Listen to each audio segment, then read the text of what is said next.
Hi guys, এই first time আমি পাটিসাপটা বানাচ্ছি। সমস্তটা আমার শাশুড়িমাই রেডি করে রেখেছে, আমি জাস্ট ভাজছি। তো ফার্স্ট টাইম এক্সপিরিয়েন্স যেগুলো করেছি,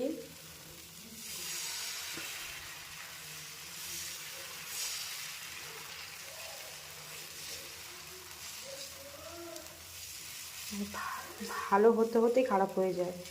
কোনোটা একদম কি বলবো, এত সুন্দর হয় যে বিশ্বাস করা যায় না। আবার কোনোটা এত সুন্দরভাবে আলুতুলুভাবে করা হয়, তবুও খারাপ হয়ে যায়।